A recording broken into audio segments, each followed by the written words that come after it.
Hello, welcome to Feel the Psychology podcast. I'm Dr. Ashleigh, and today I'm joined by my good friend Pamela, who's a psychology lecturer in Glasgow, Scotland. So perhaps it's a good way to start if maybe you could give us a bit of an introduction to yourself, Pamela, and maybe your kind of background, areas of interest when it comes to research. Hi Ashleigh, thank you so much for that introduction. My areas of interest are actually quite varied as I'm an interdisciplinary researcher with cross-cultural and international experience and collaborations. I suppose my key areas of interest include intimate partner abuse, risk assessment, decision making, policy and guidance that comes along with that, and overarching forensic mental health, but latterly a personal interest in neurodiversity and how that is placed within society. Fantastic. Yeah, some really, really interesting areas that you work in, and that's really interesting to hear. So thank you so much for sharing that. So I suppose today's episode, what we're going to be talking about is actually neurodiversity. So that fits in really well with your background and your expertise. So maybe a good starting point is maybe if we could have a bit of an introduction about what neurodiversity means. I'm aware that this is a term that not everyone will be familiar with, but I'm noticing increasingly we're hearing more of this about what it means to be neurodiverse. So maybe you could give us a bit of an introduction about what being neurodiverse or neurodivergent means.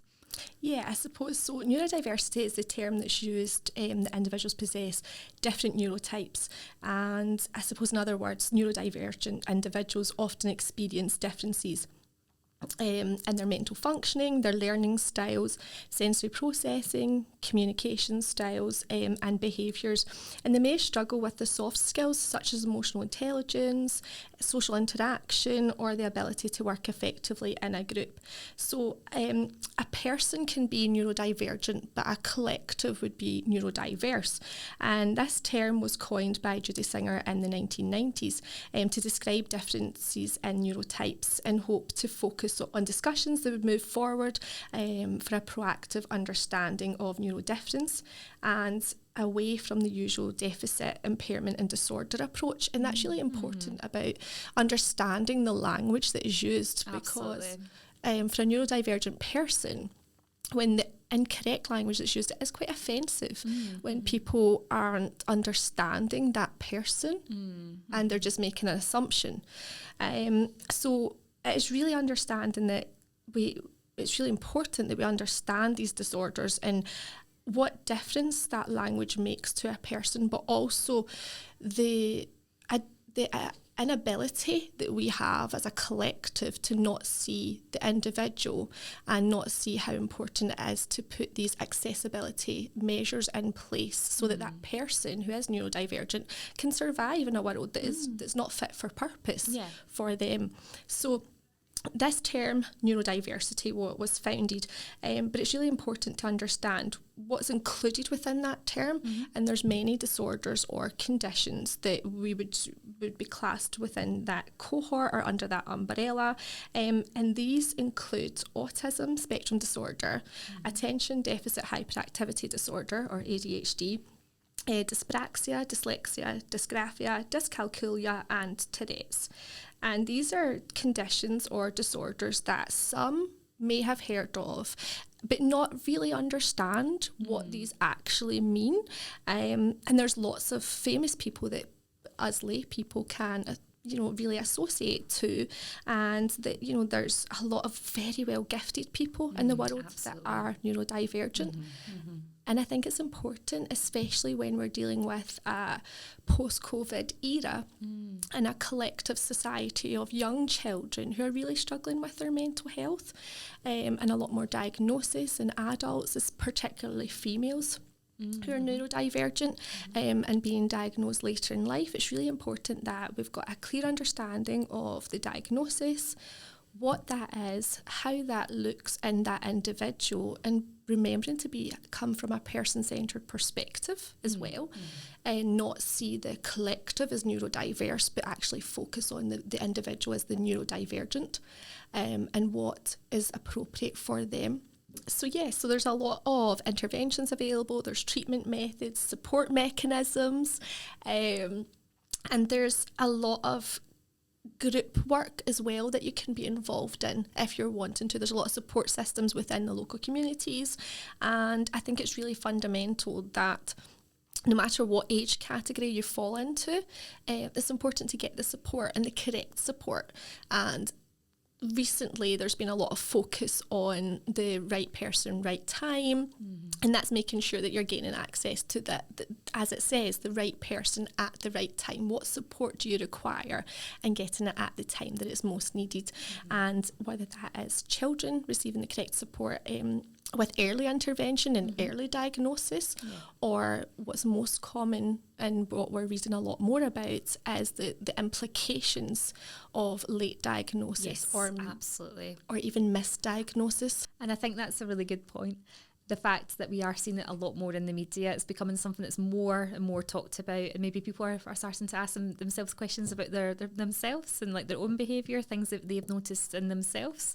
And like you said, obviously this is something that's very current at the moment, isn't it, in terms of what we're seeing in the media and what we're seeing on TV and social media, things like that. Absolutely, Ashleigh, and I think it's really important that there's been a lot of speculation and there's been a lot of media accounts in terms of the diagnosis of ADHD and how this is people jumping on the bandwagon, and a lot about the unfairness within the assessments and how people are just getting these paper copy assessments, if you will. But I think it's really prominent, and there's been a really particular case that I'm very familiar with, and I know that you are too, and that is Ellie Middleton, the author of Unmasked.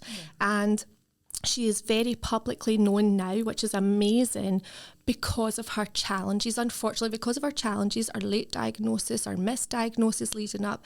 But I'm sure Ellie won't mind us discussing her just now.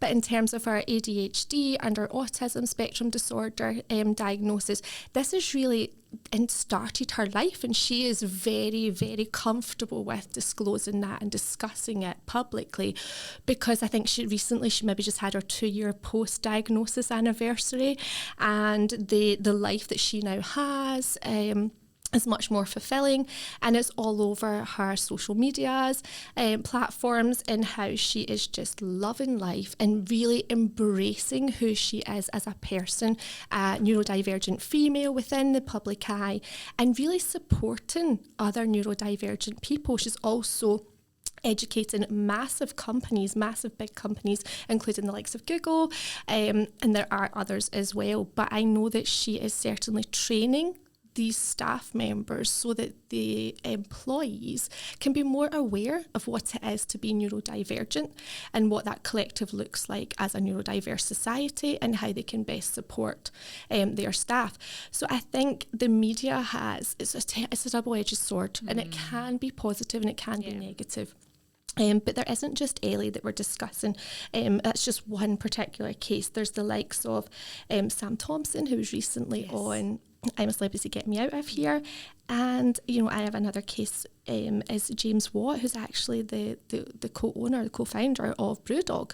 And I know that you have seen some cases as well. Exactly. It's interesting as well, because I think obviously what we need to remember as well, there are so many positives. A lot of time, like, we do tend to focus on, like, the struggles and the difficulties that people who are neurodivergent, like, they maybe have things like like ADHD, and we look at the negatives and like the things that they struggle with, but actually there's so many positives as well, in terms of like it can be very common, especially those that are very entrepreneurial and like very business minded, and so we actually see a lot of very, very successful people, and we can go on and to talk a little bit more about what that might look like and why they might be experiencing that, but I'm just thinking of the likes of more recently Stephen Bartlett, from Dragon's Den. He has his own The Diary of the CEO podcast, and recently he's actually discovered that he meets the criteria for ADHD. And then also you've got the likes of Alex Partridge, the person who started Unilad, Lad Bible. Again, he was someone who found out he had ADHD later on in life, at the age, I believe, was 34. And so it's really interesting, because there's obviously there's something there about, these people are very, very successful. So I suppose it's a nice reminder that if you do have a neurodivergent label, it doesn't necessarily mean it's a negative. And obviously there will be challenges and things, but there's things we can do obviously to look to how we can support and manage that. And I think a lot of that is about understanding what that label means for you and how that works for you first. Like obviously you're a person first before the label, and each person I suppose will experience it in all different ways.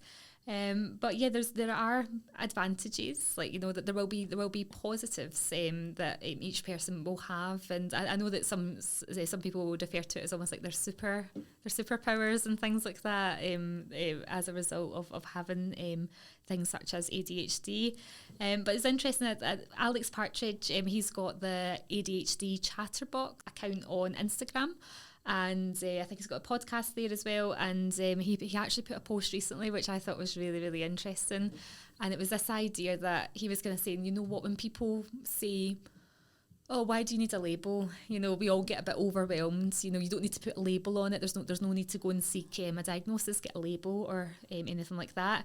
And he put something that it's really stuck with me, actually. And his post was something along the lines of like, well, that's a little bit like saying we all go to the toilet. But if you're going to the toilet more than 40 times a day, then maybe you need to actually seek professional help, or you need to look into, like, you know, maybe speak to your doctor to see if there's something else there going on. And I just thought that was like, it's actually quite a simple way of just looking at it, that it's like that, like for some people, and again, we need to consider that some people will view having a label, a diagnosis as it can be a really positive thing because it helps them understand themselves a bit better and understand their experiences. But equally, on the other hand, you will get some people that perhaps like a label or diagnosis could limit them. So I suppose it's very individual, as you know, it depends on the individual themselves.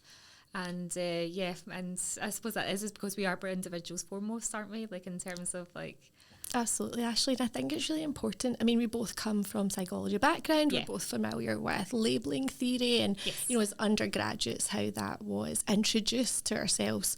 And I think it's really important that, you know, several years ago, and we're talking decades ago now, labelling theory was certainly a negative approach, and it certainly was how that was introduced. But now, as you say, sometimes that can be really empowering, yes, giving that person that choice to decide, do they want to have a diagnosis, or would they rather just comfortably sit in the background knowing that they have these superpowers? And let's be honest, they are superpowers. Yeah. It's a horrible way to constantly have somebody be negative towards you. Mm-hmm. And yes, you view the world completely different, and that's what being neurodivergent is. Mm-hmm. You see the world differently to everybody else, and sometimes it can be incredibly frustrating, incredibly heartbreaking as well, when you're trying to express yourself or explain yourself and somebody isn't understanding you, or you're getting frustrated because you can't do something just quite as quickly or easily as anybody else. But when you look at all the positives that you bring to the table that other people can't, you're refreshed, and you're understanding that you are more than enough. It's just being enough and knowing that you're enough and just really embracing that. And I think as being a neurodivergent person, it's important to just remember that you are enough no matter what anybody else says. Absolutely. And just view the world how you view it. Thank you so much, Pamela. That's really, I feel that that's actually a really empowering way to view it, you know, and I feel that would be really, really helpful for so many people. Yeah, so I think that brings us to a close. And perhaps, I appreciate, obviously, this is a topic we could do many more episodes on this topic. And perhaps this is something that we look at in the future. Because I feel there's so much to explore, and there's so much to kind of unpick and unpack. So yeah, this can definitely be something that we can look into doing future episodes in. So I just wanted to highlight that if you are concerned about some of the things we have been talking about today, perhaps for yourself or maybe a loved one, you may wish to seek professional help and support with this. And also, please contact us if you'd like to find out some more information about where you can find reputable resources on neurodiversity.